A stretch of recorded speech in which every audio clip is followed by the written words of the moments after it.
नमस्कार स्टूडेंट्स, मैं गावित देवेंद्र और आप सभी का स्वागत है मैथ्स बाय गावित देवेंद्र के अंदर।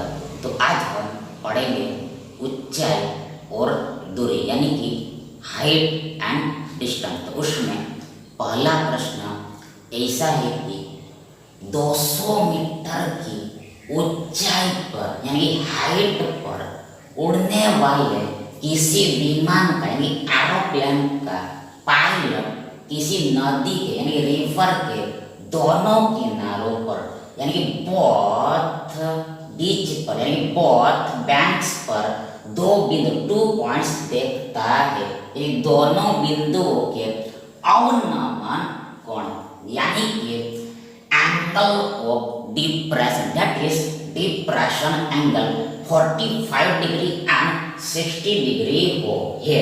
तो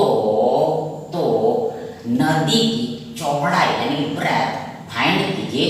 ये 200 plus 200 by √3 metre, 200 minus 200 by √3 metre, 400 √3 metre and 400 by √3 metre. अब देखो सबसे पहले तो यहाँ पर देखो ये 200 मीटर की ऊंचाई पर 200 मीटर की ऊंचाई पर 200 मीटर की हाइट पर 200 मीटर की ऊंचाई पर 200 मीटर की हाइट पर देखो ये एक विमान उड़ रहा है, एरोप्लेन फ्लाई करे। फिर से देखो सबसे देखो यहाँ पर 200 मीटर की ऊंचाई पर यानी हाइट पर एक विमान यानी एक एरोप्लेन फ्लाई कर रहा है, उड़ रहा है। अब आगे देखो, आगे बोला देखो पायलट किसी नदी के दोनों किनारों पर दो बिंदु देखता है। फिर से एक बार किसी विमान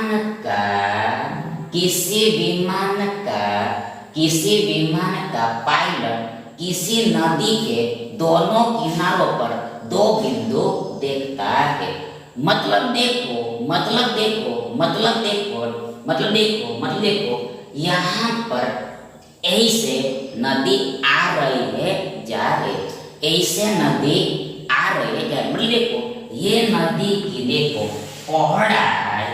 चौड़ाई यानी कि ब्रेथ होगी, ये नदी की चौड़ाई यानी कि ब्रेथ होगी। फिर से देखो यहाँ पर विमान है, आगे देखो यहाँ पर ऐसे नदी आ रही है जा रही, नदी ऐसे जा रही है आ रही, मतलब ये नदी की चौड़ाई होगी यानी कि ब्रेथ होगी। देखो चौड़ाई होगी ब्रेथ होगी।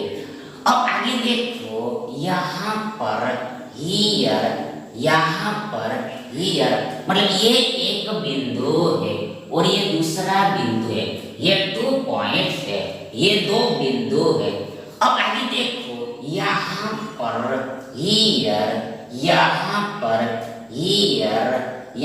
हियर देखो एक बिंदु का अवनमन कोण यानी कि एंगल ऑफ डिप्रेशन 45 मालूम होता है और दूसरे पॉइंट का यहाँ से देखो अवनमन कोण यानी एंगल ऑफ डिप्रेशन 60 मालूम होता है। मतलब यहाँ पर विमान का पायलट है।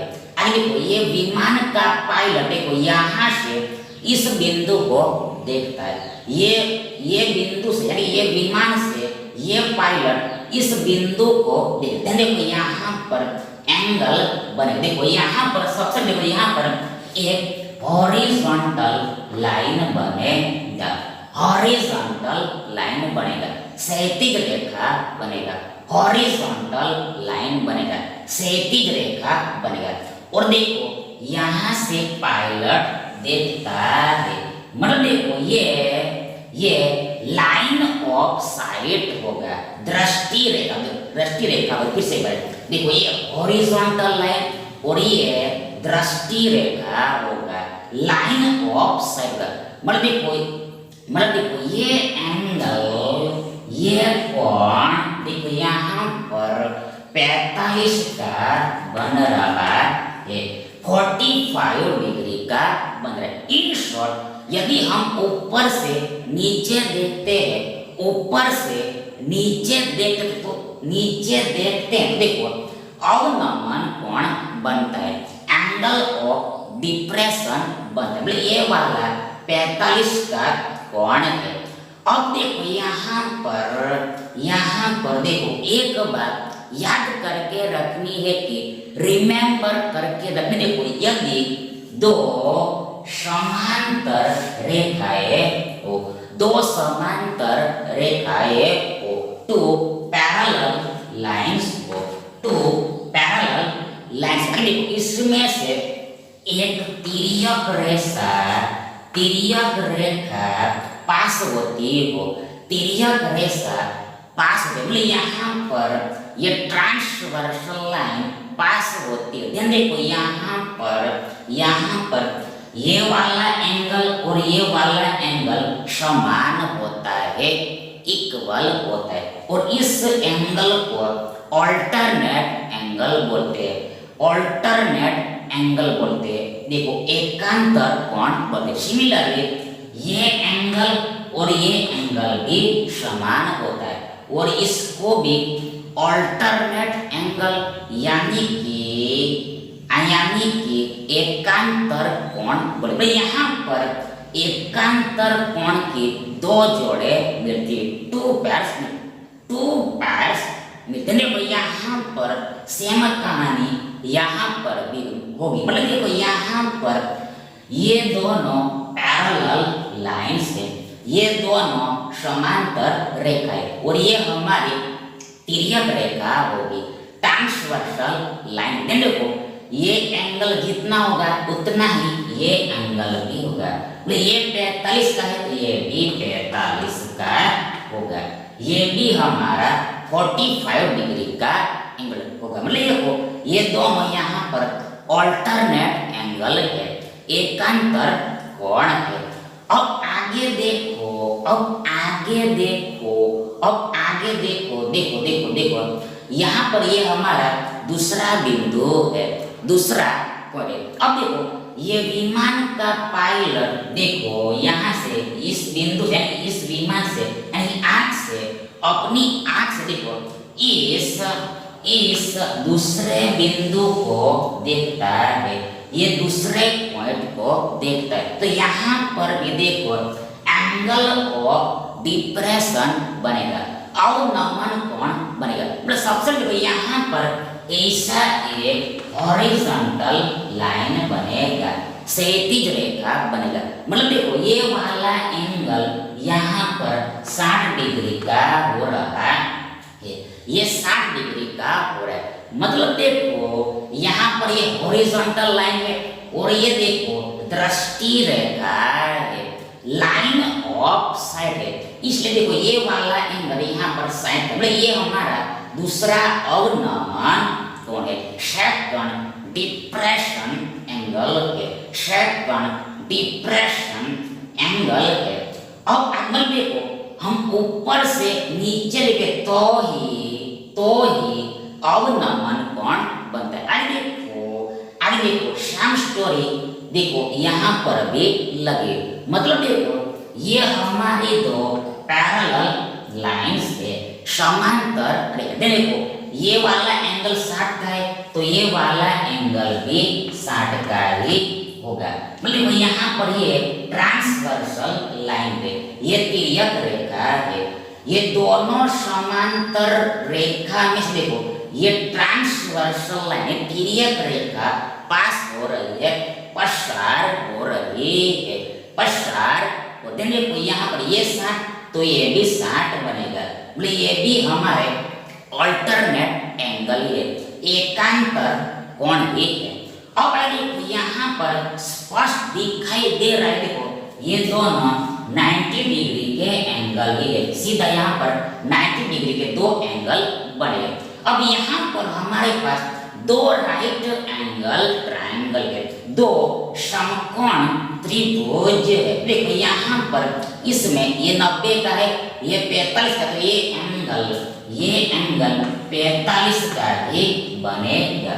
मतलब देखो त्रिभुज के तीनों कोणों का योग हमेशा ऑलवेज 180। देखो यहाँ पर ये 90, ये 45, तो ये भी 45, तभी तीनों कोणों का योग 180। श्याम को श्याम देखो यहाँ पर इसमें इस ट्रायंगल में दूसरा ट्रायंगल देखो ये 90 है, ये 60 है, तो ये 30 का एंगल बनेगा। तभी तीनों कोणों का योग 180 होगा, 180 होगा, 180 होगा, 180 होगा। अब आगे देखो, यहाँ पर हियर, यहाँ पर हियर, यहाँ पर हियर, देखो यहाँ पर देखो इसका नामकरण करते हैं। मतलब देखो यहाँ पर ये ए ले लेते हैं, इसको बी देते हैं, आगे देखो इसको सी देते हैं और इसको डी देते हैं, ए बी सी डी। और आगे देखो ये ए बी को हम एक्स एज्यूम करते हैं और बी डी को हम वाई एज्यूम करते हैं। इतनी दूरी को हम x मानते हैं, ए बी दूरी को हम x मानते हैं और बी डी दूरी को हम y मान लेते हैं।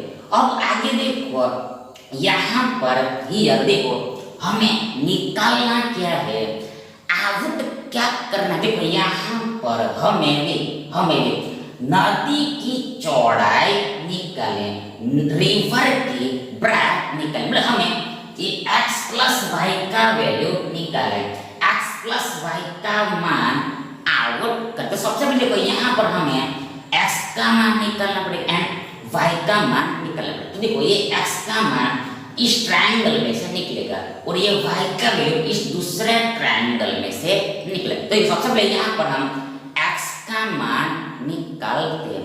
कैसे निकलेगा, हाउ टू। अब देखो सबसे पहले देखो यहाँ पर हियर देखो ये ऊंचाई 200 मीटर है, 45 के सामने 200 मीटर है। आगे देखो ये भी हमारा, देखो इस त्रिभुज को देखना है, देखो त्रिभुज एबीसी को देखना है, ट्रायंगल एबीसी में देखना है, ट्रायंगल एबीसी में देखो यहाँ पर इस ट्रायंगल में देखो दो एंगल इक्वल, इसलिए देखो ये ट्रायंगल में दो साइड्स भी इक्वल होगी, दो साइड्स भी इक्वल। मतलब सामने वाली भुजाएं समान होगी, इसके सामने की भुजा और इसके सामने की भुजा इक्वल। मतलब देखो यहाँ पर 45 के सामने 200 है, तो ये 45 के सामने भी 200 है। मतलब x का मान यहाँ पर ये 200 मीटर ही होगा, बात खत्म। अब दूसरे ट्रायंगल में से हमें ये y का मान आउट कर। देखो इसमें ट्रायंगल CBD में ट्रायंगल CBD में देखो यहाँ पर हियर देखो यहाँ पर हमें रेशियो याद करके रखना पड़ेगा, अनुपात याद करके रखना पड़ेगा। मतलब देखो यहाँ पर ट्रायंगल देखो 30 डिग्री 60 डिग्री 90 डिग्री, त्रिभुज 30 डिग्री 60 डिग्री और 90 डिग्री देखो रेशियो यानी कि अनुपात 1√3 होता है, 1√3 होता है, 1√3 होता है। मतलब देखो 30 के सामने 1 यूनिट होता है, देखो 60 के सामने √3 यूनिट होता है और 90 के सामने 2 यूनिट होता है। तो देखो ये डिटेल में हमने पिछले के वीडियो में, मतलब स्टार्टिंग के वीडियो में देख लिया। तो देखो यहाँ पर देखो ये 60 के सामने √3 होता है, 60 के ऑपोजिट √3 होता है और यहाँ पर 60 के ऑपोजिट 200 मीटर है। मतलब देखो यहाँ पर √3 का वैल्यू ये 200 मीटर है, √3 यूनिट का वैल्यू 200 मीटर है, √3 यूनिट का वैल्यू 200 मीटर है। अब हमें देखो यहाँ पर y का वैल्यू निकाले। देखो हमें इसके सामने की भुजा, और तो यहाँ पर देखो इसके सामने एक होता है, यहाँ पर हमें एक की वैल्यू निकलता है, एक बराबर ये 200 बाई रूट 3 होगा। ये एक बराबर ये 200 बाई रूट 3 मीटर होगा। पर देखो ये रूट 3 को हम एक गुणा रूट 3 ऐसे लिख देंगे। यहाँ पर ये एक बराबर ये 200 बाई रूट 3 मीटर। देखो ये देखो इसके सामने y, इसके सामने है, इसके सामने y, मतलब y बराबर ही ये 200 बाई रूट 3 मीटर। अब हमें x प्लस y लिखता है, तो यहाँ पर केवल जोड़ना ही है, ऐड करना है। मतलब देखो यहाँ पर ये 200 प्लस ये 200 बाई रूट 3 मीटर होगा। सो सिंपल है। तो सिंपल देखो यहाँ पर ऐड करना है इसे, तो ये 200 प्लस ये 200 बाई रूट 3 मीटर होगा। यानी देखो हमारा यही आंसर होगा, पर यही हमारा आंसर यहाँ पर होगा। देखो यहाँ पर हम एक स्टेप ज्यादा भी दे सकते हैं। देखो यहाँ पर हम ये दोनों पदों में से देखो ये 200 को कॉमन भी निकाल सकते हैं, उभय निष्ठित निकाल दें। देखो यहाँ पर जैसे ही हम 200 कॉमन निकाले, देखो पहले पद में एक बचेगा प्लस सेकंड टर्म हमारे पास 1 बाई रूट 3 बचेगा, और ये मीटर का मीटर देखो 200 कॉमन, पहले में एक बचेगा प्लस दूसरे में 1 बाई रूट 3 बचेगा, और मीटर का मीटर, ये दोनों ही सही आंसर है। पर यहाँ पर ये दिया हुआ है, ये ही दिया हुआ है, मतलब यहाँ पर x प्लस वाई बराबर ये होगा।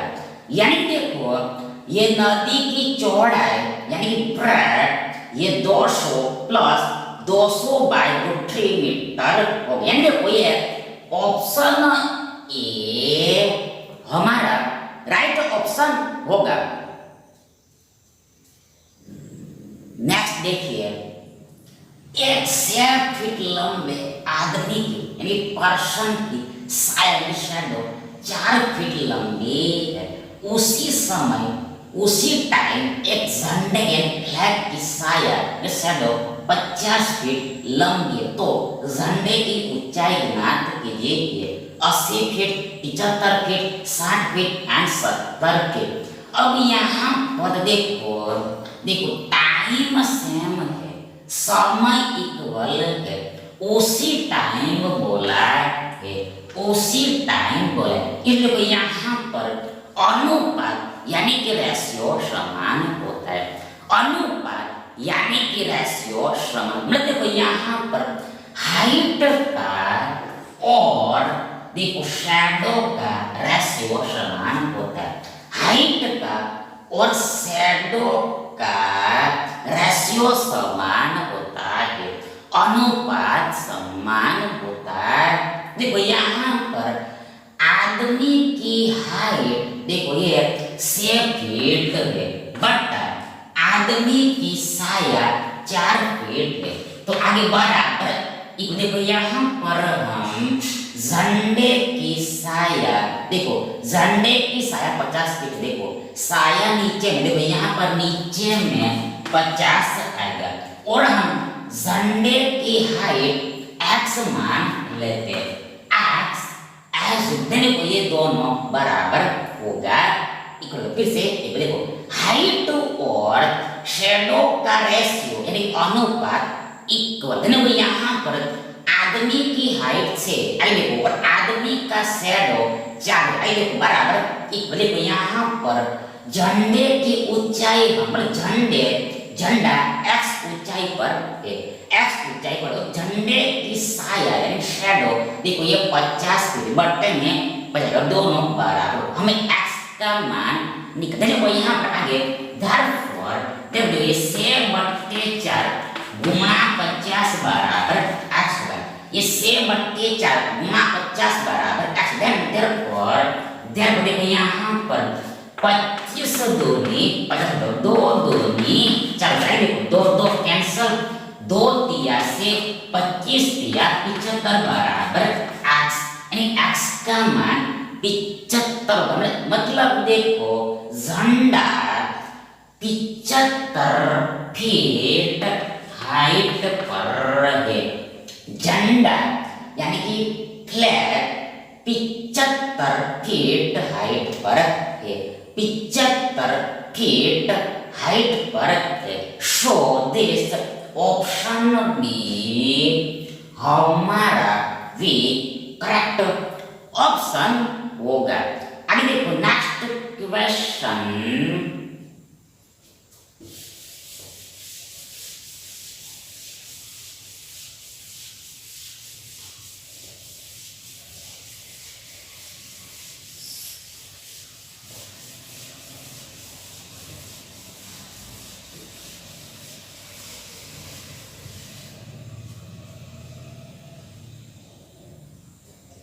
नेक्स्ट क्वेश्चन ऐसा है कि एक हवाई जहाज यानी एरोप्लेन 5000 मीटर की ऊंचाई पर उड़ रहा है तथा वह अपने नीचे उड़ते हुए दूसरे हवाई जहाज को पार करता है, पास करता है। भूमि पर स्थित एक बिंदु से यानी एक ही बिंदु से एक ही पॉइंट से दोनों हवाई जहाजों के उन्नयन कोण यानी एंगल ऑफ एलिवेशन एंगल क्रमशः रिस्पेक्टिवली 60 डिग्री तथा 45 डिग्री दोनों हवाई जहाजों के बीच की लंबवत यानी परपेंडिकुलर दूरी, लंबवत दूरी मतलब परपेंडिकुलर डिस्टेंस फाइंड करें।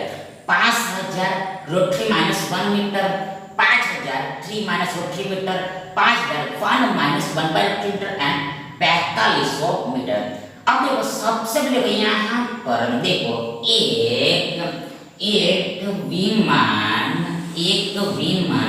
5000 मीटर की हाइट पर उड़। देखो यहाँ पर 5000 मीटर की हाइट पर देखो 5000 मीटर की हाइट पर 5000 मीटर की हाइट पर देखो ये एक हवाई जहाज यानी एरोप्लेन उड़ रहा है, उड़ रहा है।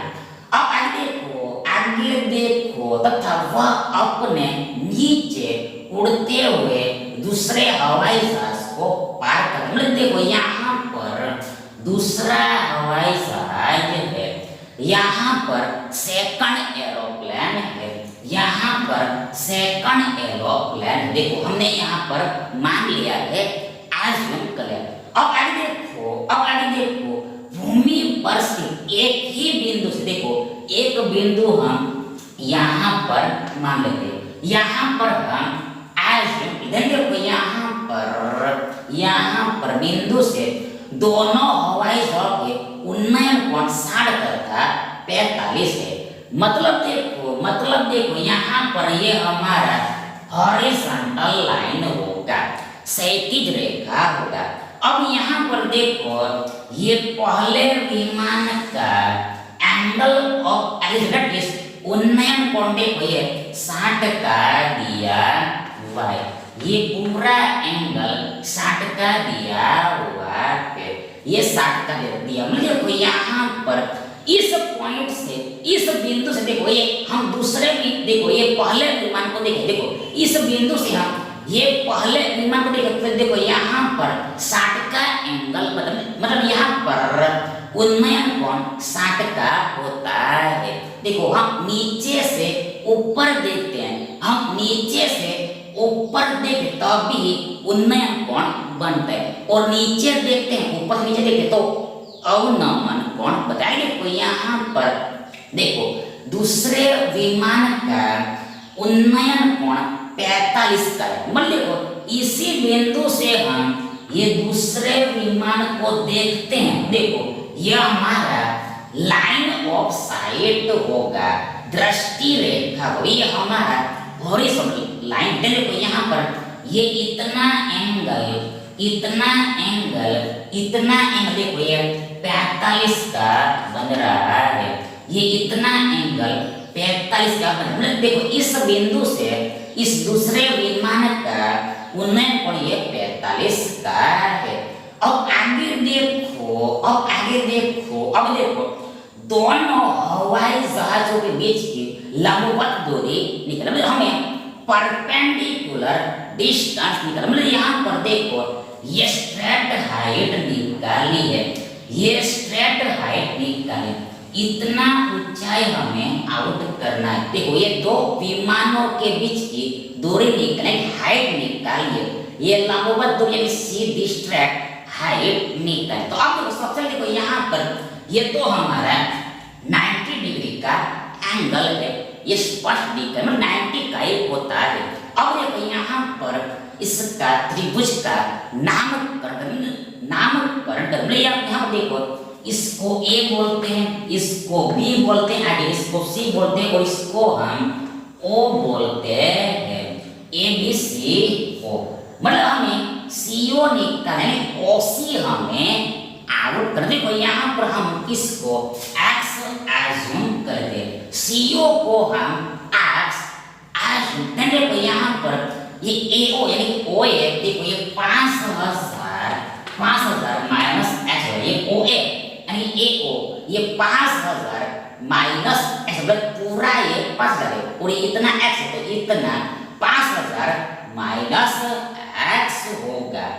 अब यहाँ पर देखो हमारे पास दो ट्रायंगल है, दो राइट एंगल ट्रायंगल। देखो पहला छोटा वाला ये ए बी और दूसरा बिग ये ए बी सी। देखो यहाँ पर ये पहले ट्रायंगल देखो ये 90 है, ये 45, तो ये भी 45 का होगा, तभी तीनों कोणों का योग 180। देखो दूसरे बिग ट्रायंगल देखो यहाँ पर ये 90 है, 90 का कॉमन रहेगा, वो पूरा 60 है, तो ये पूरा 30 होगा, 90 60 और 30, तभी तीनों कोणों का योग 180 होगा, 180 डिग्री होगा। आगे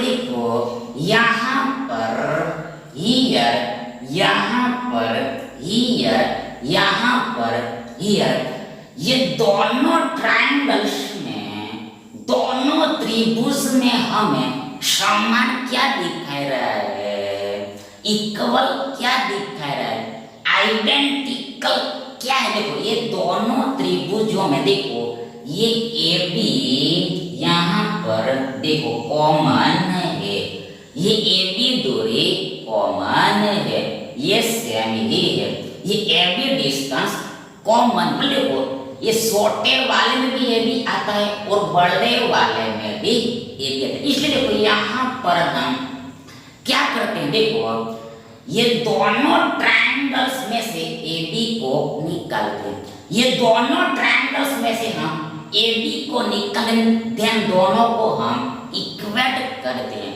कंपेयर कर देते हैं। देखो यहाँ पर हमें x का वैल्यू मिल जाएगा, मतलब हमें यहाँ पर ए बी को कंपेयर करना है, ए बी की तुलना कर। सबसे देखो यहाँ पर हम छोटे वाले ट्रायंगल में देखो, मतलब यहाँ पर ए ओ बी में देखो यहाँ पर हियर ये छोटे वाले ट्रायंगल में देखो ये दो कोण बराबर, इसलिए दो भुजा भी बराबर हुई, सामने वाली दो भुजाएं बराबर होगी। मतलब देखो यहाँ पर 45 के सामने 5000 माइनस एक्स, तो ये 45 के सामने भी 5000 माइनस एक्स। देखो यहाँ पर ए बी बराबर A B equal 5000 minus X होगा, A B equal to 5000 minus X होगा।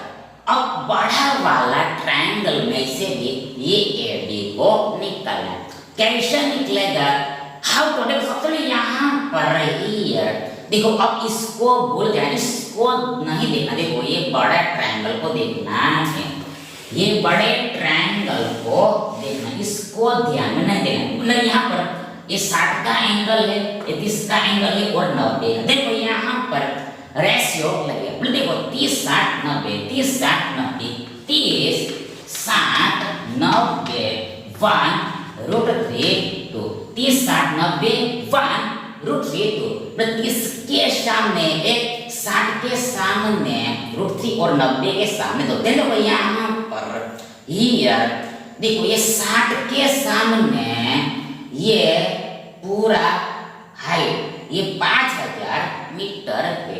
देखो यहाँ पर 60 के सामने √3 है, मतलब √3 बराबर यहाँ पर 5000 मीटर है।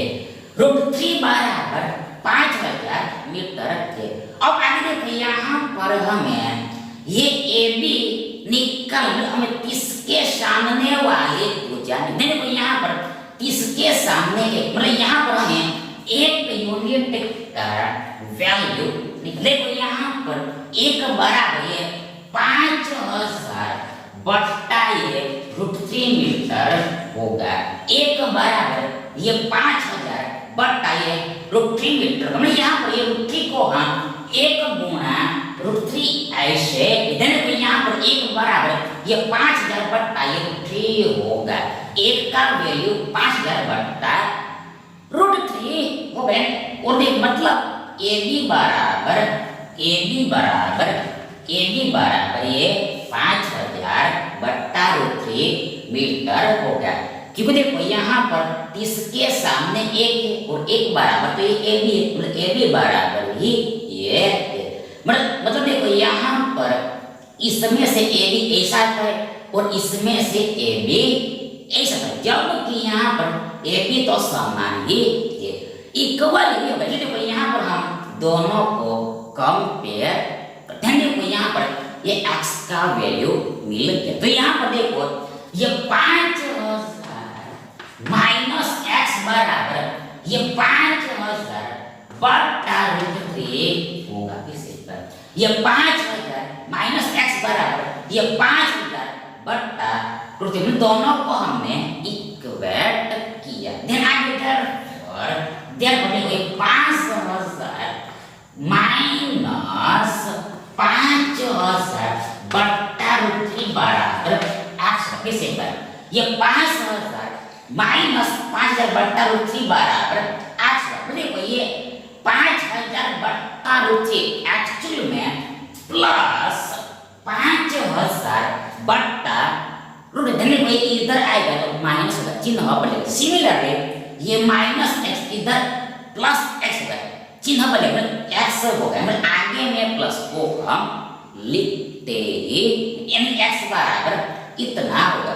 तो यहाँ पर देखो ये 5000 को कॉमन, ये देखो ये पहले वाले क्वेश्चन देखो यहाँ पर 200 को कॉमन नहीं ले रहा, यहाँ पर ये 5000 को कॉमन ले रहा, यहाँ पर ये आगे देखो ये 5000 कॉमन, तो पहले में एक बचेगा माइनस, दूसरे में 1/√3 बचेगा और ये बराबर x होगा। देखो 5000 कॉमन, पहले में एक माइनस का माइनस, दूसरे में 1/√3 बचेगा इक्वल टू x, यानी x बराबर ये 5000 गुणा 1 माइनस 1/√3। यहाँ पर इकाई यानी यूनिट देखो ये मीटर है तो मीटर लग जाएगा, मीटर लग जाएगा, x का मान इतना मीटर होगा और x क्या है देखो ये CO है। मतलब देखो ये दोनों हवाई जहाजों के बीच की देखो ये लंबवत दूरी है, परपेंडिकुलर डिस्टेंस है, परपेंडिकुलर डिस्टेंस, मतलब देखो ये लंबवत दूरी देखो ये देखो देखो देखो देखो देखो ये 5000 गुणा 1 माइनस 1/√3, 5000 गुणा मतलब बीच में गुणा है, 5000 गुणा 1 माइनस 1/√3 मीटर होगी। सो दिस ऑप्शन से आपका योर